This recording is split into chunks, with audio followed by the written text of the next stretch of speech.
Hi ವೀಕ್ಷಕರೇ, ನಮಸ್ಕಾರ. ನೀವು ನೋಡ್ತಿದ್ದೀರಾ ವಿ3 ಯೂಟ್ಯೂಬ್ ಚಾನೆಲ್.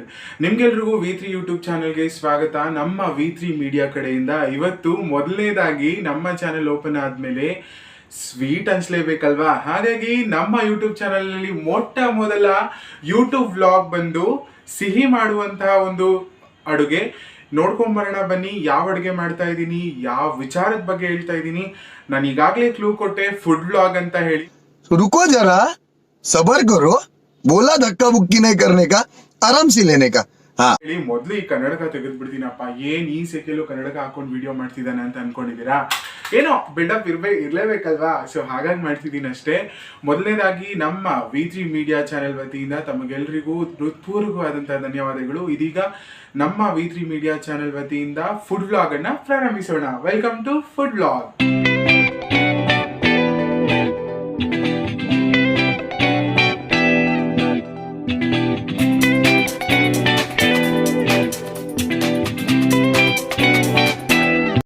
ಮತ್ತೊಮ್ಮೆ ಸ್ವಾಗತ ವೀಕ್ಷಕರೇ. ನಾನು ಆಗ್ಲೇ ಹೇಳಿದಾಗೆ ನಮ್ಮ ವಿ3 ಮೀಡಿಯಾ ಓಪನ್ ಆದಾಗಿಂದ ಯಾವುದೇ ವ್ಲಾಗ್ಸ್ ಅನ್ನ ಮಾಡಿರಲಿಲ್ಲ. ಇವತ್ತು ಮೊಟ್ಟ ಮೊದಲನೇ ವ್ಲಾಗ್ ನಿಮ್ಗೆಲ್ರಿಗೂ ಸಿಹಿ ಹಂಚೋಣ ಅಂತ ಹೇಳಿ ನಾನಿವತ್ತು ನಿಮ್ಗೋಸ್ಕರ ತಂದಿದ್ದೀನಿ ಅನಾನಸ್ ಕೇಸರಿ ಬಾತ್. ನೀವು ನೋಡ್ತಾ ಇರ್ಬೋದು, ಅನಾನಸ್ ಕೇಸರಿ ಬಾತ್ ಇತ್ತೀಚಿನ ದಿನಗಳಲ್ಲಿ ಎಲ್ರಿಗೂ ಪ್ರಿಯವಾದಂತಹ ಸಿಹಿ ಅಂತಾನೆ ಹೇಳ್ಬೋದು. ಈ ಸಿಹಿಯನ್ನ ಇವತ್ತು ನಮ್ಮ ಯೂಟ್ಯೂಬ್ ಚಾನಲ್ ಹೇಗೆ ಮಾಡೋದು ಅನ್ನೋದು ನೋಡ್ಕೊಂಬರೋಣ. ಮೊದಲನೇದಾಗಿ ಈ ಒಂದು ಅನಾನಸ್ ಕೇಸರಿ ಬಾತ್ ಮಾಡೋದಕ್ಕೆ ಬೇಕಾದಂತಹ ಪದಾರ್ಥಗಳನ್ನ ನೋಡ್ಕೊಂಬರೋಣ ಬನ್ನಿ. No! God, please, no! No! ನಾನಿವತ್ತು ವಿಶೇಷವಾಗಿ ಪೈನಾಪಲ್ ಕೇಸರಿ ಬಾತ್ ಮಾಡ್ತಾ ಇದ್ದೀನಿ. Pineapple is very important and it's looking like very tasty. ತುಂಬಾ ಟೇಸ್ಟಿ ಆಗಿದೆ ಪೈನಾಪಲ್. ओ भाई, मारो मुझे, मारो मारो मुझे, मारो मारो. नहीं, ये मजाक हो रहा है. एक सेकंड यार. ಮಾಡ್ತಾ ಇದೀನಿ ಇವತ್ತಿನ ದಿನ ನಿಮಗಾಗಿ ಹಾಗೂ ನಮಗಾಗಿ ಕೂಡ. ಮೊದಲನೇದಾಗಿ ಬನ್ನಿ ನೋಡ್ಕೊಂಡು ಬರೋಣ ಪೈನಾಪಲ್ ಕೇಸರಿ ಬಾತ್ ಮಾಡೋದಕ್ಕೆ ಯಾವೆಲ್ಲ ಇಂಗ್ರೀಡಿಯೆಂಟ್ಸ್ ಬೇಕು ಅಂತ ಹೇಳಿ. ನಾನು ಆಗಲೇ ಇಲ್ಲಾಗೆ ಮೊದಲನೇದಾಗಿ ಪೈನಾಪಲ್ ಕೇಸರಿ ಬಾತ್ ಮಾಡೋದಕ್ಕೆ ಮುಖ್ಯವಾಗಿ ಬೇಕಾಗಿರೋದೇ ಪೈನಾಪಲ್. ನಾನು ಪೈನಾಪಲ್ ಅನ್ನು 100 ಗ್ರಾಮ್ ತಗೊಂಡಿದ್ದೀನಿ. ಹಾಗೆ ಮುಖ್ಯವಾಗಿ ಕೇಸರಿ ಬಾತ್ ಮಾಡೋದಕ್ಕೆ ಬಳಸುವಂತಹ ದ್ರಾಕ್ಷಿಯನ್ನು 10 ಗ್ರಾಮ್ ತಗೊಂಡಿದ್ದೀನಿ. ಹಾಗೆ ಗೋಡಂಬಿ ಸಹ ಒಂದು 40 ಗ್ರಾಮ್ ಅನ್ನು ತಗೊಂಡಿದ್ದೀನಿ. ಮುಖ್ಯವಾಗಿ ಕೇಸರಿ ಬಾತ್ ಅನ್ನೋದು ರವೆಯಿಂದ, ರವೆ ಬೇಕೇ ಬೇಕು. ನಿಮಗೆ ಎಷ್ಟು ಕ್ವಾಂಟಿಟಿ ಬೇಕೋ ಅಷ್ಟು ರವೆಯನ್ನು ತಗೊಂಡಿದ್ದೀನಿ. ನಾನು ಇಲ್ಲಿ 4 ಜನಕ್ಕೆ ಆಗುವಷ್ಟು ರವೆಯನ್ನು ತಗೊಂಡಿದ್ದೀನಿ. ಸಕ್ಕರೆ ರುಚಿಗೆ ತಕ್ಕಷ್ಟು ಅಂತಾನೆ ಅಲ್ಲ, ಸಿಹಿ ಹೆಚ್ಚಾಗಿದ್ರೇನೆ ಇಂಪಾರ್ಟೆಂಟ್ ಆಗುತ್ತೆ. ಸಕ್ಕರೆ ನಿಮಗೆ ಬೇಕಾದಷ್ಟು ನೀವು ತಗೋಬಹುದು. ಇನ್ನು ಡಾಲ್ಡಾ ಇದು ಆಪ್ಷನಲ್, ನಿಮಗೆ ಬೇಕಾದಲ್ಲಿ ಮಾತ್ರ ಬಳಸ್ಕೋಬಹುದು, ಇಲ್ಲಾಂದ್ರೆ ಇದನ್ನ ಸ್ಕಿಪ್ ಮಾಡಬಹುದು. ಹಾಗೆ ಕಲರ್ ಇದು ಕೆಮಿಕಲ್ ಅಂತ ಹೇಳ್ತಾರೆ, ಅದೇ ಕೆಲವರು ಬಳಸ್ತಾರೆ, ಬಳಸಬಹುದು ಅಥವಾ ನೋ ಇಶ್ಯೂ, ಬಳಸಿಲ್ಲ ಅಂದ್ರೆ. ಮುಖ್ಯವಾಗಿ ನಾನು ಇವತ್ತು ಬಳಸ್ತಾ ಇರೋದು ನಮ್ಮ ಈ ಕೇಸರಿ ಬಾತ್ ಚೆನ್ನಾಗಿ ಆಗಬೇಕು ಅಂತಂದ್ರೆ GRB ತುಪ್ಪ. GRB ತುಪ್ಪ ಅವರಿಗೆ ಒಳ್ಳೆ ಒಂಥರ ಅಡ್ವರ್ಟೈಸ್ಮೆಂಟ್ ಕೊಟ್ಟಂಗೆ ಆಗ್ಬಿಟ್ಟಿದೆ. ಸೊ GRB ತುಪ್ಪನ ಎಲ್ಲರೂ ಬಳಸಿ, ಯಾಕಂತಂದ್ರೆ ಇದು ತುಂಬಾ ಚೆನ್ನಾಗಿದೆ GRB ತುಪ್ಪ. ಬನ್ನಿ ನೋಡ್ಕೊಂಡ್ ಬರೋಣ ಕೇಸರಿ ಬಾತ್ ಹೇಗೆ ಮಾಡೋದು ಅಂತ. ಮೊದಲನೇದಾಗಿ ಸ್ಟವ್ನ ಹಂಚ್ಕೊಂಡು ಒಂದು ಪ್ಯಾನ್ಗೆ ಈ GRB ತುಪ್ಪವನ್ನು ಹಾಕೋಣ.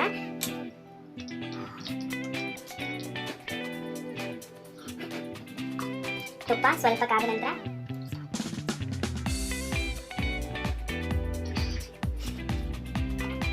ಗೋಡಂಬಿ, ಮೊದಲನೇದಾಗಿ ಗೋಡಂಬಿ ಜೊತೆ ದ್ರಾಕ್ಷಿಯನ್ನು ಸಹ ಹುರ್ಕೋಬೇಕಾಗುತ್ತೆ.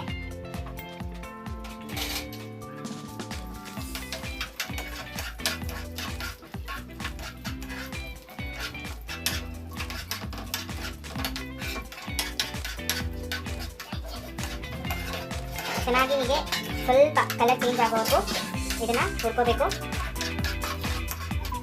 ಗೋಡಂಬಿ ದ್ರಾಕ್ಷಿ ಈ ಥರ ತುಪ್ಪದಲ್ಲಿ ಉರಿಯೋದ್ರಿಂದ ಆರೋಗ್ಯಕ್ಕೂ ಸಹ ಒಳ್ಳೆಯದು. ಲೋ ಫ್ಲೇಮಲ್ಲಿ ಗೋಡಂಬಿ ದ್ರಾಕ್ಷಿಯನ್ನು ಹುರ್ಕೋಬೇಕಾಗುತ್ತೆ. ಈಗ ನೋಡಿ, ಗೋಡಂಬಿ ದ್ರಾಕ್ಷಿ ಹೇಗಿದೆ ಇದನ್ನು ಒಂದು ಬೌಲ್ಗೆ ಹಾಕೋಬೇಕು. ಹಾಗೆ ಇದೇ ಪ್ಯಾನ್ನಲ್ಲಿ ಮತ್ತೆ ಸ್ವಲ್ಪ ತುಪ್ಪ ಹಾಕೊಳ್ಳೋಣ.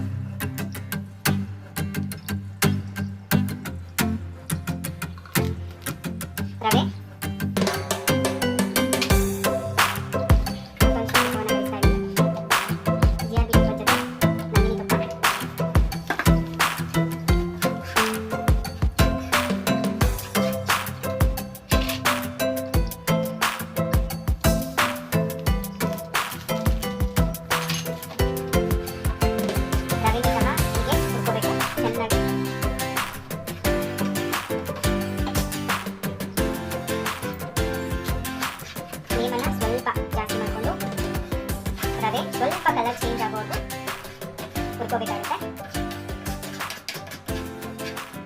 ತುಪ್ಪ ಇಲ್ಲ ಅಂತಂದ್ರೆ ನೀವು ಎಣ್ಣೆ ಕೂಡ ಬಳಸ್ಕೋಬಹುದು. ಯಾರಿಗೆ ಯಾವ ಕನ್ವೀನಿಯಂಟ್ ಇರುತ್ತೋ ಅದನ್ನ ಬಳಸ್ಕೋಬಹುದು. ಈಗಿನ ಕಾಲದಲ್ಲಿ ತುಪ್ಪ ಮತ್ತೆ ಎಣ್ಣೆ ರೇಟ್ ಬಹಳ ಜಾಸ್ತಿನೇ ಇದೆ, ಹಾಗಂತ ನಾನು ಅಂಡರ್ ಎಸ್ಟಿಮೇಟ್ ಮಾಡ್ತಿಲ್ಲ. ಯಾರಿಗೆ ಯಾವ್ದಾಗುತ್ತೋ ಅದರಲ್ಲೇ ಜೀವನ ನಡೆಸಬೇಕಲ್ವಾ. ಸೊ ತುಪ್ಪ ತುಪ್ಪ ಏನಾದ್ರು ಮಾಡ್ತಾರೆ, ಇನ್ನು ಕೆಲವರು ಎಣ್ಣೆನೂ ಹಾಕಿ ಮಾಡ್ತಾರೆ. ಯಾವ್ದು ಹಾಕಿದ್ರು ಕೇಸರಿ ಬಾತ್ ಹೊಟ್ಟೆ ಒಳಗೆ ಹೋಗೋದು. ಬಟ್ ಮಾಡೋ ವಿಧಾನ ಚೆನ್ನಾಗಿದೆ. ಇದಕ್ಕೆ ಸ್ವಲ್ಪ ಡಾಲ್ಡಾ ಸಹ ಸೇರಿಸ್ಕೋಬೋದು. ಇದು ಆಪ್ಷನಲ್, ನಿಮಗೆ ಓಕೆ ಇದ್ರೆ ಮಾತ್ರ ಸೇರಿಸ್ಕೋಬೋದು. ರವೆ ಡಾಲ್ಡಾ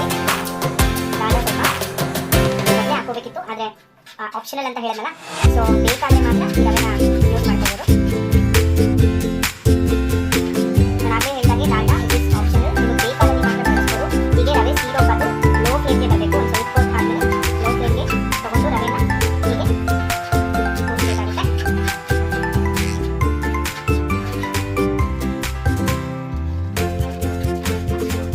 ಹೀಗೆ ಉಳಿದಂಥ ರವೆನ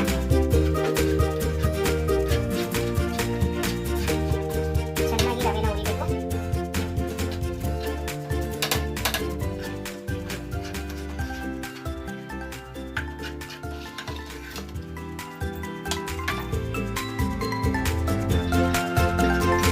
ಹೀಗೆ ರವೆ ಹುರಿದ ನಂತರ ಮತ್ತೊಂದು ಬಾಣಲೆಗೆ ತಗೊಂಡು ಹಾಕಬೇಕು.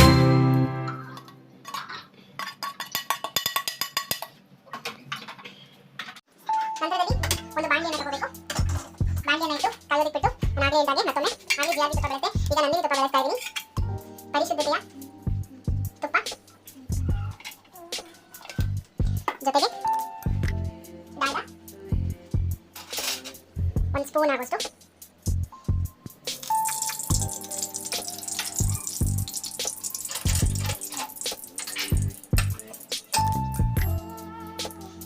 ಡಾಲ್ಡಾ ಕಾದ ನಂತರ ಅದಕ್ಕೆ ಅವಾಗಲೇ ಹುರ್ಕೊಂಡಿದ್ವಲ್ಲ ಈ ಗೋಡಂಬಿ ದ್ರಾಕ್ಷಿಯನ್ನು ಹಾಕಬೇಕು.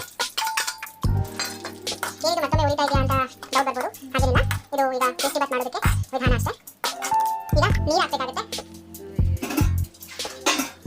ನಮಗೆ ಎಷ್ಟು ಕ್ವಾಂಟಿಟಿ ರವೆ ತಗೊಂಡಿದ್ದೀವೋ, ಈಗ 2 ಕಪ್ ರವೆ ತಗೊಂಡಿದ್ದೀವಿ ಅಂತಂದ್ರೆ 1.5 ಕಪ್ ಅಷ್ಟು ಅಥವಾ 1.5 ಲೋಟದಷ್ಟು ನೀರನ್ನು ಹಾಕಬೇಕಾಗುತ್ತೆ.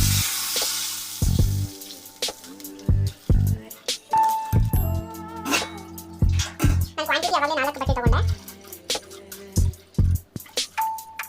2 ಲೋಟದಷ್ಟು ನೀರನ್ನು ತಗೊಂಡಿದ್ದೀನಿ. ನಾನು ಹೇಳಿದಾಗ ಅನಾನಸನ್ನು ನಾವು ಎಣ್ಣೆಲ್ಲೂ ಫ್ರೈ ಮಾಡಿ ಹಾಕ್ಬೋದು. ಬಟ್ ನಾನು ಹಾಗೆ ಹಾಕ್ತಾ ಇದ್ದೀನಿ, ಯಾಕಂದರೆ ಆ ಸ್ವೀಟ್ನೆಸ್ ಹಾಗೆ ಇರುತ್ತೆ ಅಂತೇಳಿ ಹಾಗೆ ಹಾಕ್ಬೋದು. ಇದೀಗ ಸ್ವಲ್ಪ ಹೊತ್ತು ಬೇರೆ ಬೇಡ ನೋಡಿ.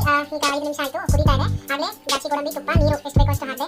ಈಗ ಕುದೀತಾ ಇದೆ. ಕುದಿಯುವಂಥ ನೀರಿಗೆ ಸಕ್ಕರೆಯನ್ನು ಹಾಕಬೇಕು. ಸಕ್ಕರೆ ನಾನು ಆಗಲೇ ಹೇಳಿದಾಗ ನಿಮ್ಗೆ ಎಷ್ಟು ಸಿಹಿ ಬೇಕೋ ಅಷ್ಟು ಸಕ್ಕರೆಯನ್ನು ಹಾಕೋಬೋದು. ನಾನು ಹೇಳಿದಾಗೆ 4 ಕಪ್ ರವೆ ತಗೊಂಡಿದ್ದೆ, ಒಂದು 2.5 ಕಪ್ ಆಗುವಷ್ಟು ಸಕ್ಕರೆಯನ್ನು ಹಾಕಬೇಕಾಗುತ್ತೆ ಈ ಕುದಿಯೋ ನೀರಿಗೆ. ಮೊದಲೇ ಹಾಕೋಬೋದು ಅಥವಾ ಇಲ್ಲಾಂದರೆ ರವೆನ ಹಾಕಿದಾಗ ಕೂಡ ಹಾಕೋಬೋದು. ಒಟ್ಟಲ್ಲಿ ಸಿಹಿ ಎಷ್ಟು ಬೇಕೋ ಅಷ್ಟು ಹಾಕೋಬೋದು. ಮತ್ತು ನಾನು ಆಗಲೇ ಹೇಳಿದಾಗೆ ಕಲರು ಆಪ್ಷನಲ್ಲು, ನಿಮಗೆ ಬೇಕಾದರೆ ಹಾಕೋಬೋದು. ಇದು ಕೆಮಿಕಲ್ ಅಲ್ಲ, ಕಲರ್ ಬೇಕಾದರೆ ಮಾತ್ರ ಹಾಕೋಬೋದು. ನಾನು ಸ್ವಲ್ಪ ಒಂದು ಚಿಟಿಕೆಯಷ್ಟು ಕಲರ್ನ ಹಾಕಿದ್ದೀನಿ. ಈಗ ಮಿಕ್ಸ್ ಮಾಡ್ತಾ ಇದ್ದೀನಿ. ಕಲರ್ ನಾನು ಹೇಳಿದಾಗೆ ಕೇಸರಿ ಕಲರ್ ಆಪ್ಷನಲ್, ನಿಮಗೆ ಬೇಕಾದರೆ ಹಾಕೋಬೋದು. ನೀವು ಸ್ವಲ್ಪ ಹೊತ್ತಲ್ಲೇ ನಿಮಗೆಲ್ರಿಗೂ ಪೈನಾಪಲ್ ಕೇಸರಿ ಬಾತ್ ರೆಡಿ ಆಗುತ್ತೆ. ಇದೆಲ್ಲ ನೋಡಿ, ಪೈನಾಪಲ್ ಸ್ಲೈಸು ಹೇಗೆ ದ್ರಾಕ್ಷಿ ಗೋಡಂಬಿ ಜೊತೆ ಇದಾಗ್ತಾ ಇದೆ. ಈಗ ಕುದಿಯೋದಕ್ಕೆ ಬಿಡೋಣ ಒಂದು 2 ನಿಮಿಷ. ನೋಡಿ, ಈಗ ಎಲ್ಲ ರೆಡಿ ಆಗಿದೆ, ಕುದೀತಾ ಇದೆ. ದ್ರಾಕ್ಷಿ, ಗೋಡಂಬಿ ಮತ್ತು ಏನೇನು ಪೈನಾಪಲ್ ಎಲ್ಲ ಹಾಕಿದ್ವಿ, ಅದು ಕುದೀತಾ ಇದೆ. ಈಗ ರವೆ ಹಾಕುವಂಥ ಸಮಯ. ಇದೆಲ್ಲ ಕುದಿ ಬಂದಾಗ ರವೆ ಹಾಕಬೇಕು. ಕನ್ಸಿಸ್ಟೆನ್ಸಿ ನೋಡ್ಕೋಬೇಕು, ಎಷ್ಟು ಬೇಕೋ ಅಷ್ಟೇ ಹಾಕೋಬೇಕು. ರವೆ ಉಂಡೆ ಕಟ್ಟಿದ್ದೀರಾ, ಇದನ್ನು ಹೀಗೆ ನಿಧಾನಕ್ಕೆ ತಿರುಗಿಸ್ತಾ ಇರಬೇಕು. ರವೆ ಯಾವುದೇ ಕಾರಣಕ್ಕೂ ಉಂಡೆ ಆಗಬಾರ್ದು, ಹೀಗೆ ತಿರುಗ್ತಾನೆ ಇರಬೇಕು. ಮೇಬಿ ರವೆ ಕಡಿಮೆ ಹಾಗೆ ಉಳ್ಕೊಂಡಿದ್ದಂಥ ರವೆ ಹಾಕಿ ಈ ಥರ ಚೆನ್ನಾಗಿ ಮಿಕ್ಸ್ ಮಾಡುವಂಥದ್ದು.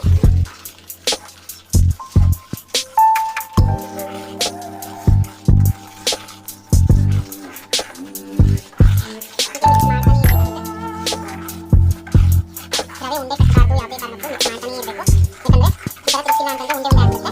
ಸೊ ಹಾಗೆ ಉಳ್ಕೊಂಡಿದ್ವಲ್ಲ ಆ ರವೆ ಕ್ವಾಂಟಿಟಿಗೆ ತಕ್ಕಂಗೆ ಹಾಕೋತಾ ಕಲಿಸ್ತಾ ಇರಬೇಕು. ಇವಾಗ ಬೇಕಾದರೆ ಸ್ವಲ್ಪ ಸಕ್ಕರೆ ಕೂಡ ಆ್ಯಡ್ ಮಾಡ್ಕೋಬೋದು. ಬೇಕಾದರೆ ಲೋ ಫ್ಲೇಮನ್ನು ಮಾಡಿಕೊಂಡು ಹೀಗೆ ತಿರುಗಿಸ್ಬೇಕು. ಅದು ಗಟ್ಟಿ ಆಗುತ್ತೆ. ಒಂದು ಕನ್ಸಿಸ್ಟೆನ್ಸಿ ಬರೋವರೆಗೂ ಹೀಗೆ ತಿರುಗಿಸ್ತಾನೆ ಇರಬೇಕು. ನೋಡಿ, ಪೈನಾಪಲ್ ಕೇಸರಿ ಬಾತ್ ಹೇಗೆ ರೆಡಿ ಆಗ್ತಾ ಇದೆ. 5 ನಿಮಿಷ ಹೀಗೆ ಇದನ್ನು ತಿರುಗ್ತಾ ಬೇಯಿಸಬೇಕು. ನೋಡಿ, ಈಗ ಕೇಸರಿ ಬಾತ್ ಸಂಪೂರ್ಣವಾಗಿ ರೆಡಿ ಇದೆ. ನನಗೆ ಗಟ್ಟಿ ಆಗಬೇಕು, ಹಾಗಾಗಿ ನಾನು ಈ ಥರ ಗಟ್ಟಿ ಕ್ವಾಂಟಿಟಿಯಾಗಿ ಮಾಡ್ಕೊಂಡಿದ್ದೀನಿ.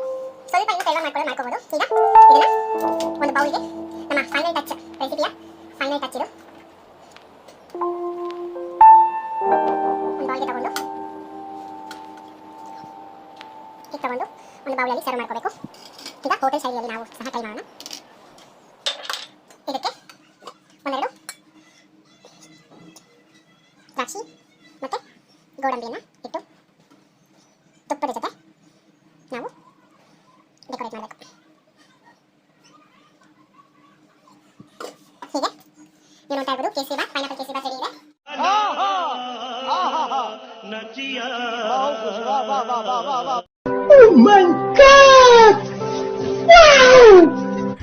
ಎಲ್ಲರೂ ಕೇಸರಿ ಬಾತನ್ನ ತಿಂದು ನಮ್ಮ ಚಾನಲ್ಗೆ ಹಾರೈಸಿ ಅಂತ ಕೇಳ್ಕೊತಾ ಇದ್ದೀನಿ. ಪೈನಾಪಲ್ ಕೇಸರಿ ಬಾತನ್ನ ರೆಸಿಪಿಯನ್ನ ಡಿಸ್ಕ್ರಿಪ್ಷನ್ ಅಲ್ಲಿ ಹಾಕಿರ್ತೀನಿ, ಲೈಕ್ ಮಾಡಿ, ಶೇರ್. ನಿಮಗಾಗಿ ಈ ಒಂದು kesari Baat.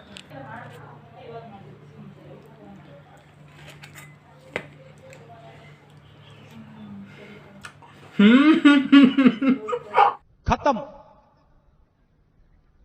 Bye bye, tata, goodbye, गया.